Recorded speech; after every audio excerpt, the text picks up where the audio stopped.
La Fabrique Audio présente La Petite Histoire. www.lafabriqueaudio.com. L'exorcisme du Vatican est le prochain grand film d'horreur autour de la pratique de l'exorcisme et qui s'inspire d'une histoire vraie. Ce film, L'exorcisme du Vatican, va sortir en salle en France le 10 mai. Et il est déjà dispo pour nos amis canadiens qu'on salue et les Américains également qui ont ce film L'exorcisme du Vatican depuis le début du mois d'avril. Le film met en scène un acteur qu'on connaît tous, Russell Crowe, qui joue le rôle d'un prêtre tout aussi célèbre puisqu'il s'agit du père Gabriele Amor. Aujourd'hui, on va donc s'intéresser à cet homme aux 100 000 exorcismes et on va essayer de pénétrer ensemble son univers mystérieux. Gabriele Amor, qui a eu une vie bien remplie, vous allez le voir, et avant de mourir, une équipe de tournage avait eu l'occasion de filmer un exorcisme. C'est son dernier exorcisme puisque l'homme est mort pendant le tournage du documentaire. Mais pas pendant l'exorcisme, je vous rassure. Dans cet épisode, vous allez entendre donc un petit bout de cet exorcisme. Vous êtes maintenant ici, et quoi qu'il arrive, vous ne pouvez plus reculer. Salut tout le monde, bienvenue dans un nouvel épisode de la Petite Histoire du Paranormal. Je suis Florent Mounier et j'ai le plaisir de vous embarquer dans une nouvelle histoire écrite et réalisée par Sébastien Girard. Avant de commencer, n'hésitez pas à nous suivre sur nos différents réseaux sociaux. On est sur Facebook, Instagram, Twitter. Lâchez-nous vos commentaires de chaque épisode du podcast, également sur Spotify, puisque vous savez que désormais, vous avez la possibilité de rédiger des critiques pour chaque épisode. On vous lit donc, on lit également de temps en temps ces avis en live dans ce podcast.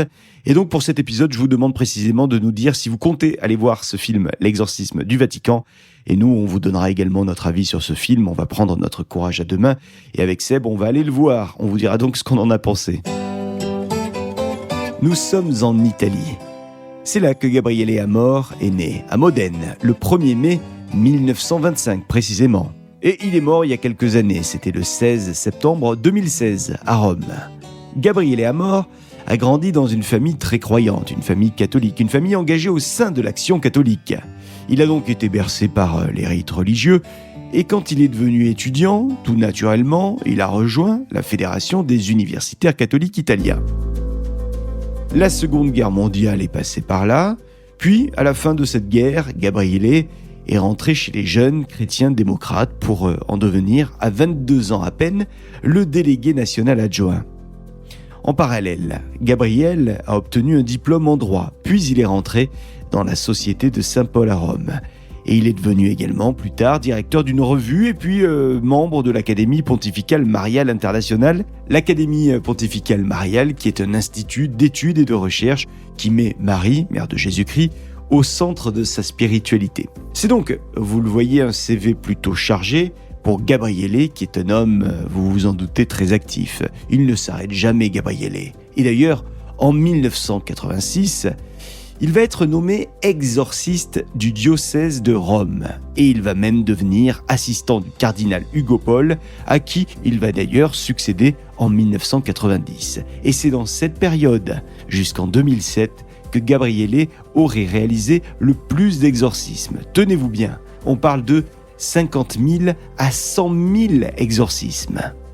Alors pour Gabriele, seulement une centaine de ces exorcismes auraient été faits pour contrer l'œuvre du diable. Ce qu'il veut dire par là, c'est que les autres exorcismes ont été réalisés sur des victimes, ce qu'il appelait de ces mots d'ailleurs, des victimes qui avaient de simples troubles démoniaques ou alors concrètement sur des patients qui avaient des troubles mentaux. Et ce n'est pas un détail pour Gabriele Amor, qui toute sa vie a demandé à ce que chaque exorcisme soit précédé d'une consultation par un médecin. En gros, pour Gabriele, l'exorcisme ne doit être qu'une mesure exceptionnelle pour guérir des symptômes vraiment très précis. Par exemple, si le patient a une haine envers la prière, ou alors une sensibilité à l'eau bénite, ou alors une incapacité à entrer dans un lieu saint, ou bien si le possédé voit des phénomènes étranges comme des objets qui se déplacent tout seuls. Là oui, l'exorciste doit entrer en scène, mais pas avant, et pas pour d'autres cas. Le père Gabriele Amor est connu parce qu'il a vraiment fait beaucoup de choses pour faire revenir l'exorcisme sur le devant de la scène catholique.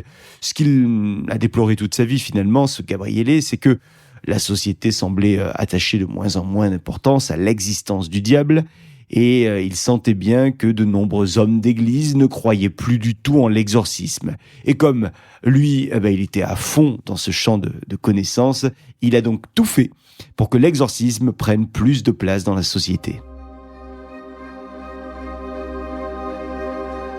Alors je vous le disais en introduction, avant de mourir, il y a une équipe de tournage qui est venue chez lui, chez le père Gabriel Amor.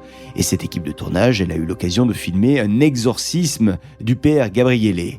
Et c'est d'ailleurs son dernier exorcisme qui a eu lieu, puisque l'homme est mort pendant le montage de ce documentaire, pas pendant l'exorcisme. Ça, on vous rassure, c'est pas à cause de l'exorcisme qu'il est mort. Pour cet exorcisme, on est en Italie en tout cas. Nous sommes le 1er mai 2016. Ce jour-là, une femme d'une quarantaine d'années, Cristina, est présente. Et c'est elle qui a fait appel au père Amor, car elle semble avoir tous les symptômes d'une possession. Gabriele Amor lui a donc demandé de s'asseoir sur une chaise. Une chaise qui est installée dans une petite salle. Elle peut s'asseoir, Cristina. Elle peut s'asseoir avec ses proches qui sont même à ses côtés sur d'autres chaises qui ont été installées à l'occasion. Et puis, il y a également d'autres prêtres qui sont venus pour assister le père Amor. Une fois tout le monde installé, la prière commence.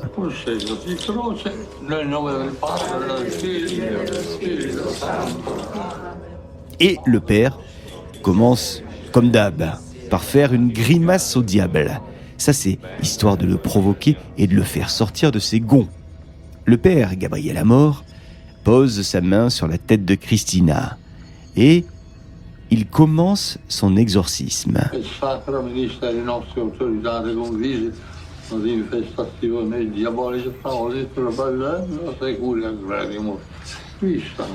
Très vite, Cristina perd le contrôle et sa voix commence à changer complètement.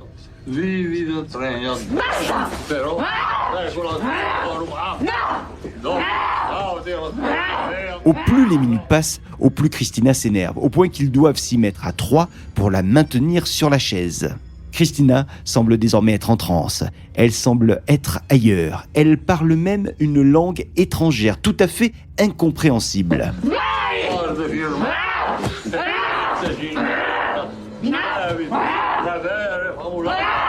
Le son que vous entendez, c'est l'extrait de l'exorcisme qui a été filmé par l'équipe du documentaire. Et les images sont impressionnantes.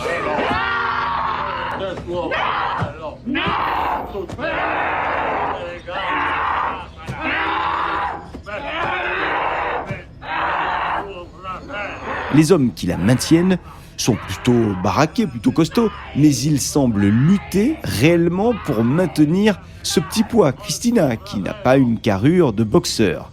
Pourtant, les hommes semblent galérer à la retenir. Alors finalement, après de longues minutes, on dirait que le malin a quitté enfin le corps de Cristina, qui reprend donc peu à peu ses esprits. Cristina est fatiguée, mais elle est soulagée. Soulagée que tout ça soit enfin terminé. Le père, Gabriel Amor, va être hospitalisé, lui, quelque temps après cet exorcisme à Rome. L'homme va d'ailleurs mourir d'une complication pulmonaire. Nous sommes le 16 septembre 2016, ça n'a donc rien à voir avec cet exorcisme. Et 7 ans plus tard, sort ce film, L'exorcisme du Vatican, film qui s'inspire de la vie du père Gabriel Amor, légende de l'exorcisme à Rome, même si on nous dit bien du côté de la production du film qu'il s'agit d'une fiction et non de la stricte réalité de la vie du père Gabriel Amor. En tout cas, si son histoire à ce prêtre vous intéresse, on vous conseille de lire l'un des nombreux livres le concernant, avec le dernier en date qui est sorti l'année de sa mort et qui s'intitule « J'ai rencontré Satan, : le combat du plus célèbre exorciste ». C'est un ouvrage de Nouan Le Fuselier et c'est aux éditions des Béatitudes. Voilà pour cette petite histoire du paranormal sur le père Gabriel Amor qui a inspiré le film L'exorcisme du Vatican qui sortira au cinéma le 10 mai prochain. Si vous avez vu ce film, si vous allez aller le voir, dites-nous ce que vous en avez pensé. Et si vous osez rentrer dans une salle de cinéma pour aller voir ce film, nous aussi on vous lâchera nos commentaires concernant ce film l'exorciste du Vatican. Et sur YouTube, vous pouvez découvrir la vidéo de cet exorcisme qui a été filmé de Christina, filmé par une équipe d'un documentaire. Merci d'avoir écouté cette petite histoire du paranormal, écrite par Sébastien Girard. J'ai eu l'occasion de vous la narrer. N'hésitez pas à nous lâcher des commentaires sur les réseaux sociaux et Spotify. Et nous, on se retrouve dans une semaine avec une nouvelle petite histoire sur la chaîne de la Petite Histoire. Salut! La Fabrique Audio présente La Petite Histoire. Vous souhaitez devenir sponsor de ce podcast ?